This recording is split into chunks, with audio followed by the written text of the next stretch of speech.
Hey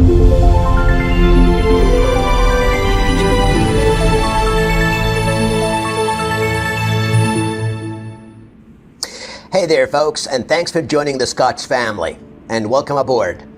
I'm not here to convince you in the importance of English. You wouldn't be here if you didn't already know it. A new voice is a new life. That's not always true, but 80% of the times, it kind of is. The idea here is not for you to go to your nearest hospital and start shopping for a new throat with new vocal cords. We're talking about speaking another language, a second or third language. We're talking about being a true bilingual or trilingual with that almost superhuman ability to shift from one language to another quicker than the click of a mouse. That is true power. How could it not be when your brain has acquired that unique ability to access the history, philosophy, logic, minds, and hearts of two cultures that speak in 2 or 3 different tongues? When you're equally fluent in 2 languages, your life will not and cannot be the same, especially if one of those languages happen to be English, the de facto global language of the late 20th and early 21st centuries.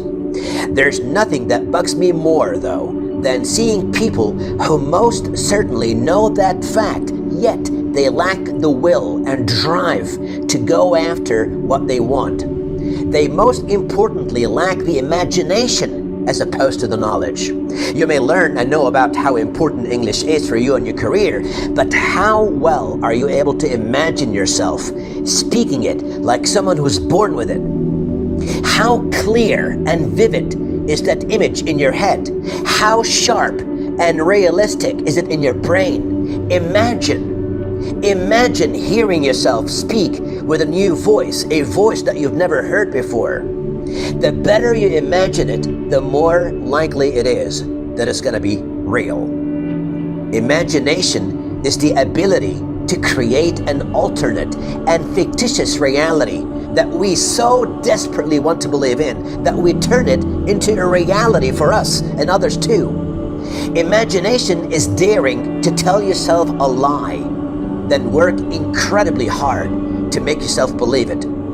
Here's a lie for you. You can speak English like a native speaker. Now what are you going to do about it? I dare you. Make yourself believe it. Trust me, it's worth it. Speaking 2 languages with native-like fluency is almost like living 2 separate lives in one. It's a gift and a blessing.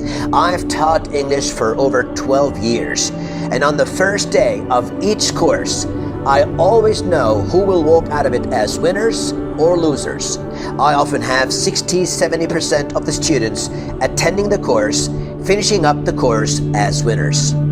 To walk out of it as a winner, you would have to show clear progress in your speaking and listening skills.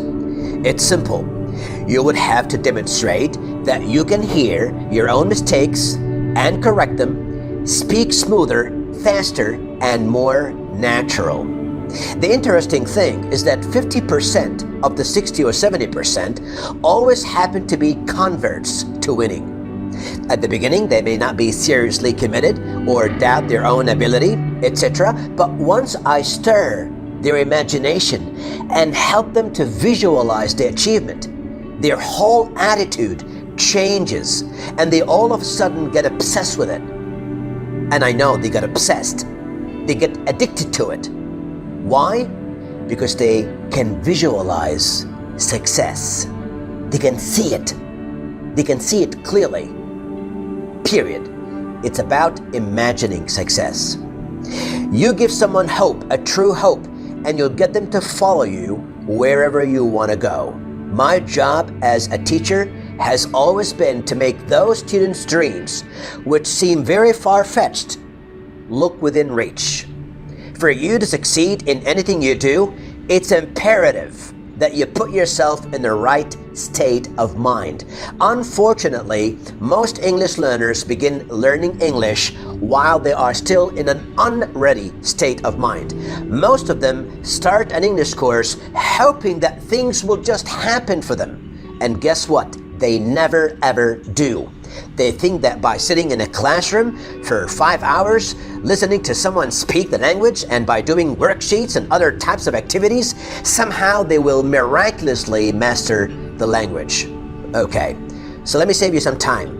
It will never happen for you. There are no shortcuts. You will never get fluent unless you work hard for it. Here's what a ready state of mind sounds like. I know that it's going to be so tough, but I know I can do this, and I will, because I want it, and I need it very much. Here's a formula with 4 essential components. Maybe that is easier to remember. I know, but I can, and I will, because I want. Each one of those 4 components represents a key attitude to scoring a win. Shall we go over them one by one? Let's do that. 1. Realization, or the I know part. When you know, you realize, you understand the reality and nature of an object, process, or problem. In the context of language learning, or more specifically English learning, you understand the complexity and challenges of learning a new language. You need to realize how much time and hard work it's going to require. Be realistic. If you don't know, do research and get knowledgeable. 2. Confidence, or the I can statement. If you take on a challenge, any challenge, which you think you can't or won't be able to complete or overcome, well, the outcome's already been decided. You've got to say to yourself, I can do this. And you've got to really believe you can. Approach each challenge with a can-do attitude. You don't walk into a boxing match and expect yourself to win when you're already imagining yourself walking out of the ring knocked out. 3. Commitment, or the I will statement. Confidence and a can-do attitude are great and indeed essential, but won't get you anywhere without utter devotion and commitment to what you're trying to achieve. By making that I will statement, you're promising yourself that you will never abandon your goal, or that you will stay with it right through till the end. 4. Motivation, or the I need statement. Without this last component, the first 3 are useless. Why would you need to understand the process, believe that you can overcome a challenge, and invest so much time, energy, and money in it if you simply think you do not need it? Well, you won't, and you shouldn't. Sometimes, though, that doesn't come naturally to us. We've got to motivate ourselves, and oftentimes, that is the biggest challenge for most of us. How do we keep this energy flowing? How do we keep this tank full? That's a skill that very few people possess, probably because it's very tough to learn or teach. So that's it. Before you start learning English, think about those 4 components. Do you have them all? Say this to yourself. I know that's going to be very tough, but you know what? I can do it. And I will do it because I need to do it. Make sure you remind yourself of that every day. Thank you. Hey folks, thank you very much for watching the video. If you did like it, please subscribe to our channel and don't forget to press the notification bell. Thank you.